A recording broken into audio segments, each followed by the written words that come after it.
Good afternoon. I'm Mihail Naydenov, Bulgarian expert on national security and defense, member of the Atlantic Council of Bulgaria.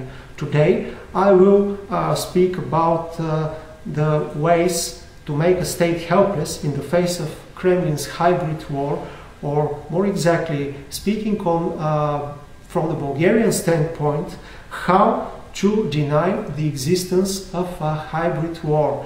Because making a state helpless in the face of hybrid war, first of all, means to keep as long as possible the state leadership unaware of the situation and unaware of the fact that a hybrid war is being waged against the country and the society. The first tactic that was used in Bulgaria to prevent our country from defending itself effectively against hybrid war is to deny the existence of the hybrid war, or more exactly silence, not to mention anything about hybrid war. This was clearly visible in the first years after 2014, when the term hybrid war emerged in the public sphere as a very popular term. And in this case, the media were silent. Many institutions did not talk about hybrid war. It was completely ignored, as if nothing happens. This is the first tactics. The second is attack vehemently anyone who points at the problem. It means attacking and even threatening people who speak about the Kremlin's hybrid war. This could vary from open threats to ridiculing people, attempts to discredit them and labeling them as, for instance, warmongers, Russophobes, even Sorosoids, or non-professional laymen, etc., etc. This was valid for any public figure who dared to say that Bulgaria was under Russian hybrid attack. The third way is, I could summarize it in this way: nothing new under the sun, which means that when it was inevitable to speak about hybrid war, then some academians, biased academians, journalists, etc., used to talk that this phenomenon was completely known phenomenon. This was not something new, not something that was unseen up until now, that hybrid war has always existed, but now it has a different name, and this name was invented, crafted, in order to compromise Russia. And that since the beginning of mankind, hybrid war had existed. And in this way, Russians tried to downplay, to de-emphasize the seriousness of this phenomenon, and returning to the previous point, to make fun or ridicule everybody who speaks about hybrid war. Another tactic is the one-sided interpretation and shifting of the geographical focus. What do I mean?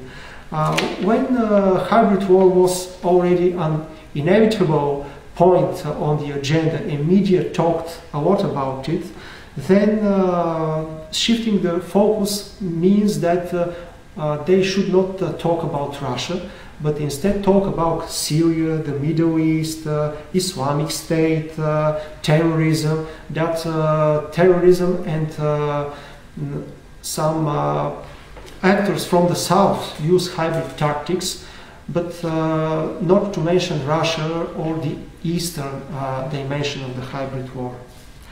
Then comes another form of subtly denying the existence of hybrid war.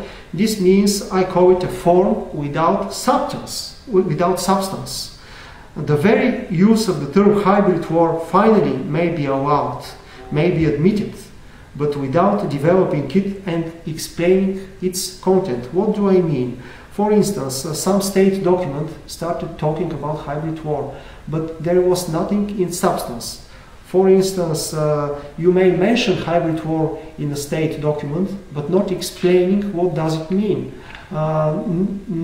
You don't see any separate chapter a detailed chapter on hybrid war. For instance, if you have a report of one of the intelligence or counterintelligence services in Bulgaria, you either do not find any reference to hybrid war, or hybrid war is mentioned, hybrid threats are mentioned, but follows afterwards nothing that explains exactly how hybrid threats affect Bulgaria.